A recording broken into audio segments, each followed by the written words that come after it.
Welcome back to Sacred Resilience. I am your host, Christy Lynn Stoken, and I'm so glad you're here. Today, for Thanksgiving, we're doing something a little different. Something tender, something symbolic, and something that feels like a quiet invitation to break bread with one another. I've been thinking recently about my mother-in-law.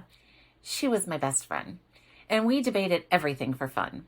Faith, politics, philosophy, quantum physics, English versus French existentialism. All of my favorite topics, the light ones. What can I say? I'm a total nerd. I would say something was destiny or Bashar, God winking, and she would raise an eyebrow and say, "No, Christy, acausal synchronicity, Carl Jung." But with all the things we debated endlessly, there was one area where we never did. Not once. Entertaining. Setting the table, and doing so to create beauty as an act of service or nurturing. On that, we were in perfect harmony. We both loved the ritual of it, the care, the intention, the way a table could quietly say, "You belong here. Even if we aren't related, we want you to know you're loved."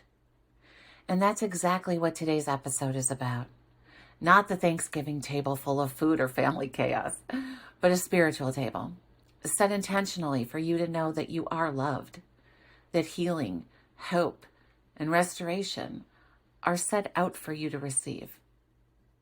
So when you're ready, take a deep breath and come with me to the table. Imagine a long table draped in a soft, warm-hued cloth, and at this table, everything placed before you has meaning. Not as decorations, but as little reminders that the sacred often shows up in the simplest, most ordinary things. First, there is light. A candle, a soft glow, whatever image comes to mind for you. Light is always the first thing we reach for in the dark, and in healing, it's no different. It doesn't have to be bright or dramatic. Sometimes the smallest flame is enough to help you say, "I can make it another day."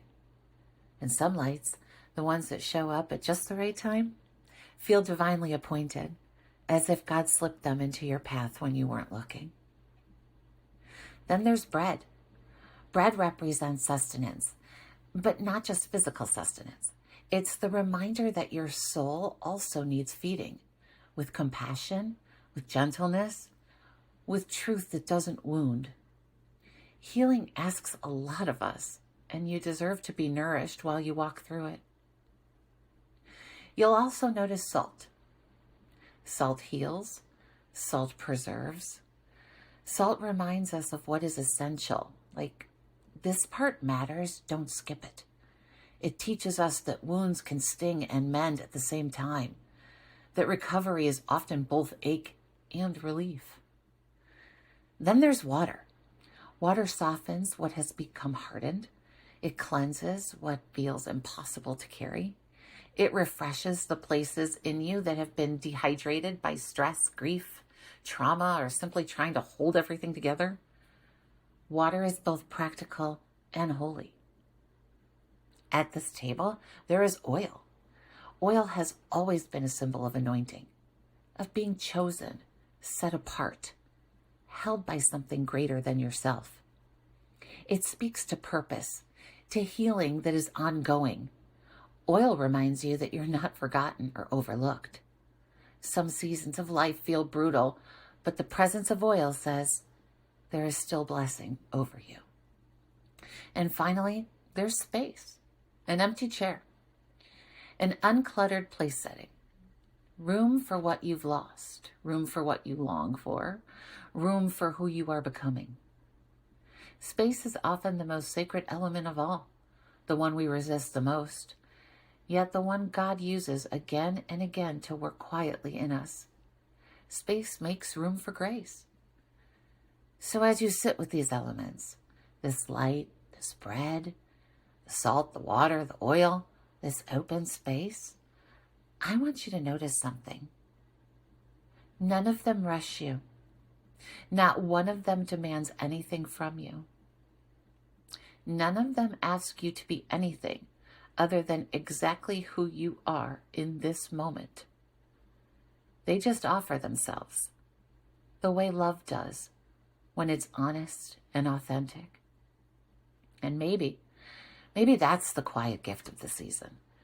Not forcing gratitude, not pretending everything is fine, but allowing yourself to receive what is here for you.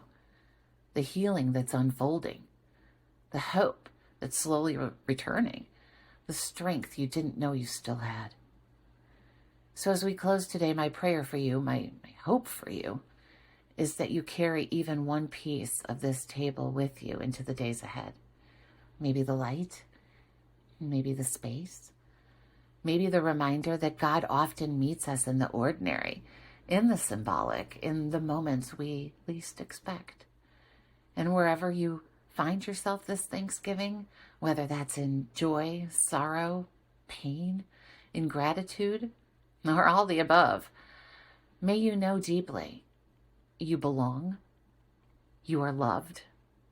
And at this table, there is a place set for you, a chair pulled out, and a gentle invitation because you are worthy of being welcomed.